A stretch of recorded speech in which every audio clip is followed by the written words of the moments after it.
Have you ever heard of the musical The Puppets Regime? Most likely you haven't. I mean, in fact, even some hardcore musical lovers often don't know the story of this little production. It was a 1934 stage musical written by anonymous authors of music, lyrics, and book. It starred upcoming performers such as Timmy Cutie Pie Wright, Sally Wilkes, Henry Gregory, as well as many others. At the time, it was the most expensive show to that date. It was said to be the biggest, most spectacular show you'd ever see. I've actually compiled a couple different research articles just from the Testament of Tyler Warwick, 1901 to 1983. I went to see the show when I was about a week after I turned about 33. The ticket was a gift from my sister, who knew how much I loved musicals. I remember the signs. They were huge. I also remember the playbill. It was just a single red dot with a doll-like face on it. Didn't make much sense to me, but it didn't matter, because I was going to see a Broadway show.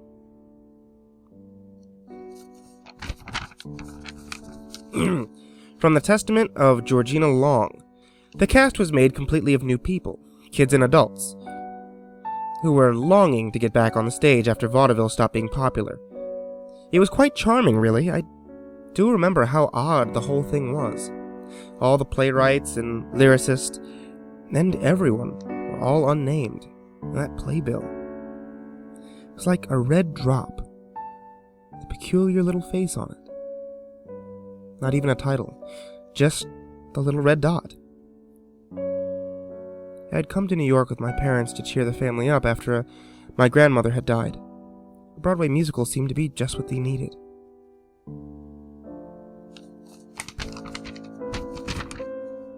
From the Testament of Carl Hannigan, I remember the first act. Then again, who could forget? The story was a little hard to follow at first. There was a little boy who lived in a puppet shop. Or maybe he lived down the street. No, he lived in a puppet shop. But he was homeless, so they provided him a home there. And the kid's name was Mortem, something weird. Oh yeah, it was Moriatum. No, Moriator. Yeah, Moriator. Anyway, Moriator's employer, the old man named Mr. Obisker. I remember his name because he was so creepy.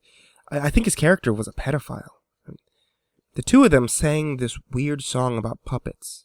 It wasn't a normal song, or at least the music was normal. And the lyrics were very exciting. Music did this odd thing where the high notes and low notes sort of mixed with each other. It really set the strange mood, but we thought nothing of it. The show progressed. Testament, Gabriel Johnston. This little kid, Moriator, something like that, had a girlfriend named Trahant, and this other boyfriend named Oddlebit. And together, they talked about how much they loved puppets, and so they sang this cute little song about joining forces to raise money so they could afford to buy their own puppet. And then something really odd happened in the story. The three all headed for school, and they had really nasty teachers named Madame Raperio, or something like that. And they had a reprise to the song from before she overheard them. At first, her remarks about the children's fantasies were somewhat comical, and then the light fixed on her, and she sang this heartbreaking little song about... Well, that was up for interpretation. It was somewhat about love. But it had these strange puppet metaphors. Then she went on this little breakdown. We thought that it was a strange character trait. She started singing off key, went to beat one of the children, and the curtain fell. There was a scuffle heard on stage, and we sort of dismissed it, though. So soon the curtain rose again, and we were back at the puppet shop.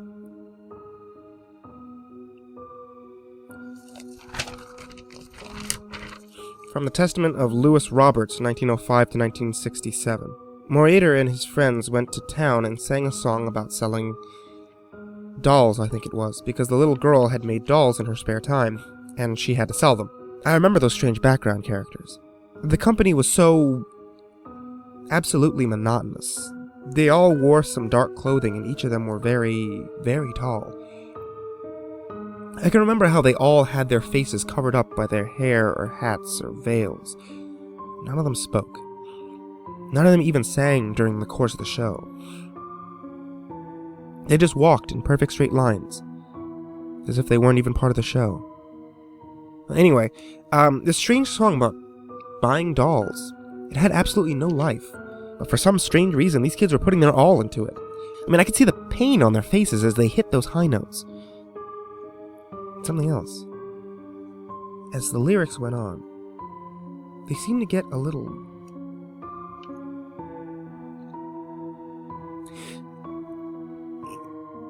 It's hard to explain. They all looked like they were dying a little on the inside.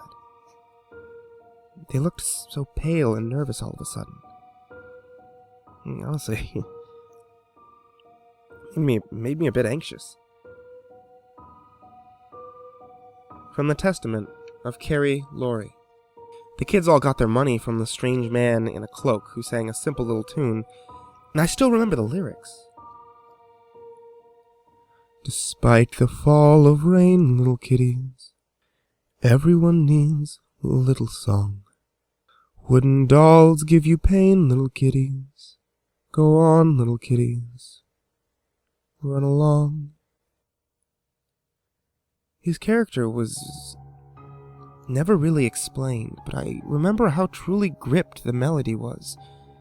So haunting. It got you right there in the gut. I mean, even the little kid actors seemed a bit unsettled by the new tune of the show. They all kept stuttering over their lines. They spoke and sang, and I still remember when a light bulb over the stage went out. Everyone kind of gasped, and one man, I think, even laughed. It really spooked the little girls. Little Miss what's her name?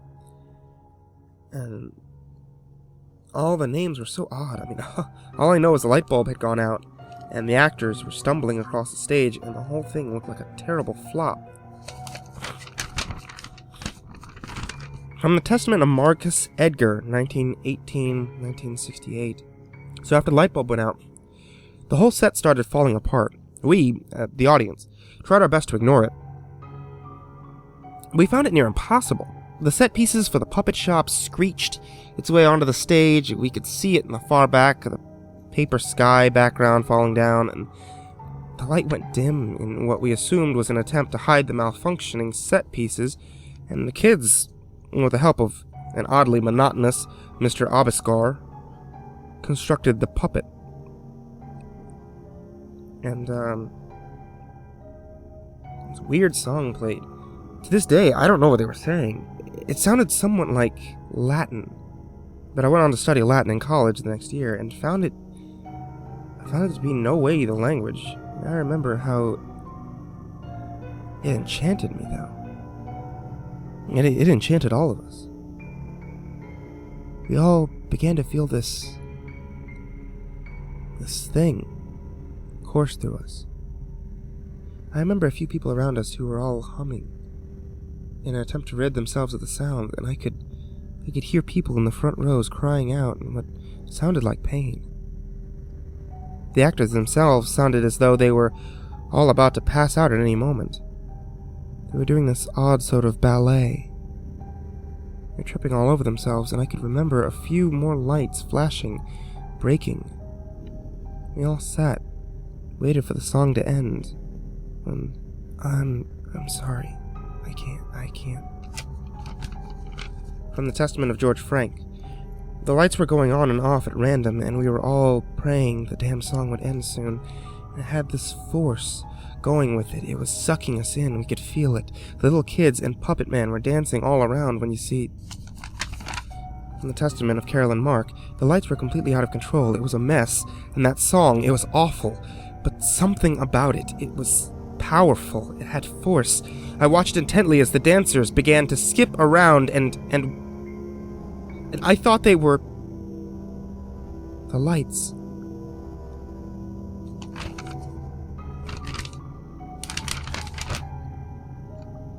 The actual events of the final scene of Act 1 of the Puppetmaster's regime has been up for debate for many years, and not many people are willing to speak out about what happened on stage during those final scenes.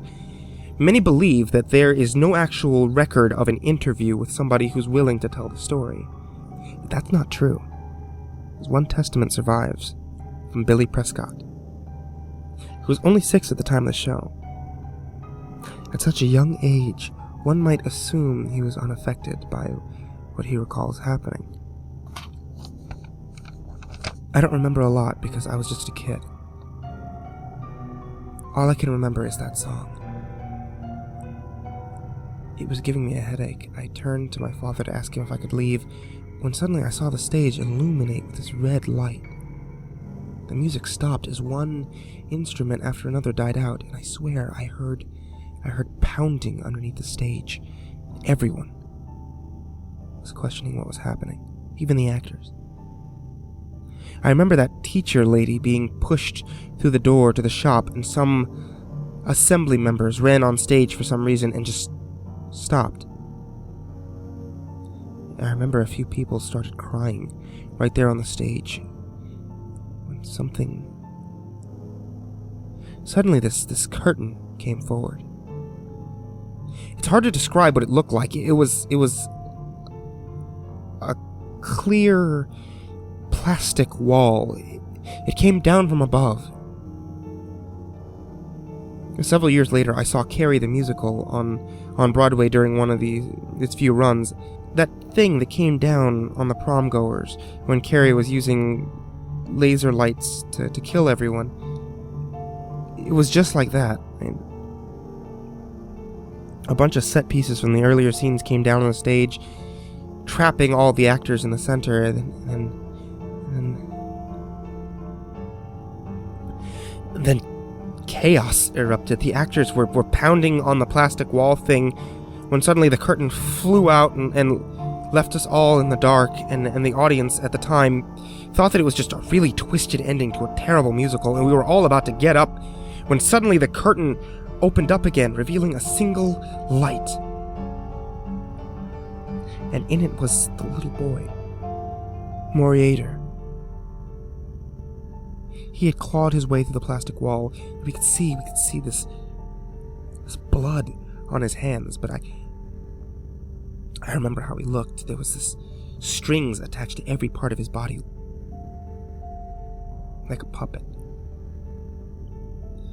Not only that, but we could see his stomach, a lack of anything. It was like somebody had put a huge ice cream scoop in his belly, and he was sobbing all over the stage, and everyone looked at him, not knowing what to do, and then he spoke. Help me. Please. Help me. Was all I could make out, and then he vomited and suddenly collapsed. And the lights all came down, and we saw the cast. They were all dead. Every one of them looked exactly like the little boy. Every one had those strings attached, and we watched as all of them, even the little boy, as their strings were pulled on. Their lifeless bodies rose on cue.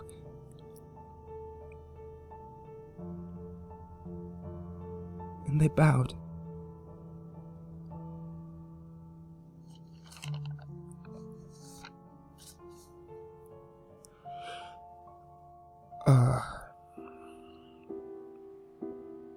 However, we cannot be certain that this is a credible account, but unfortunately it's all we have to work with.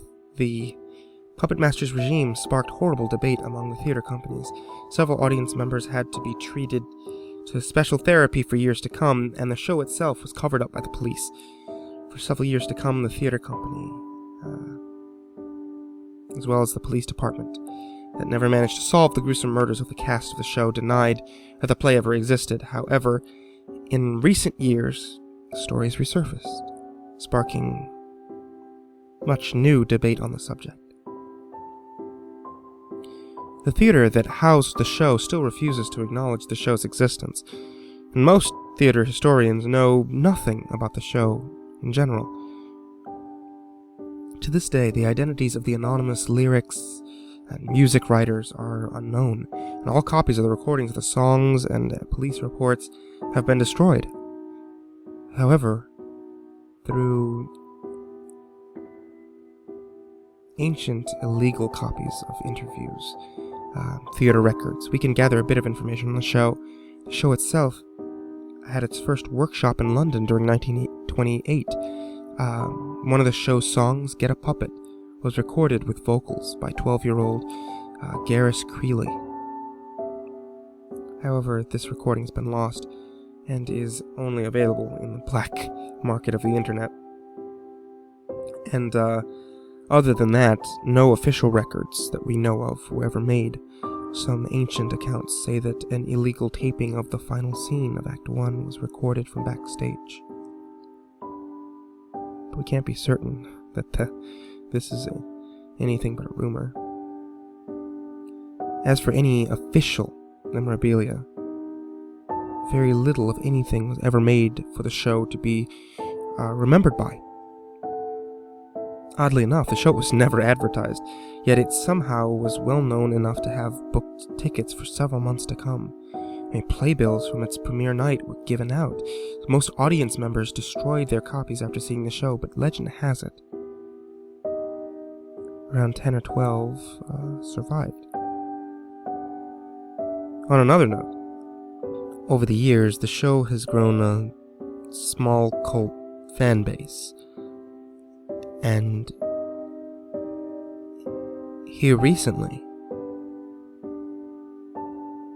an off-Broadway revival has been scheduled to premiere soon.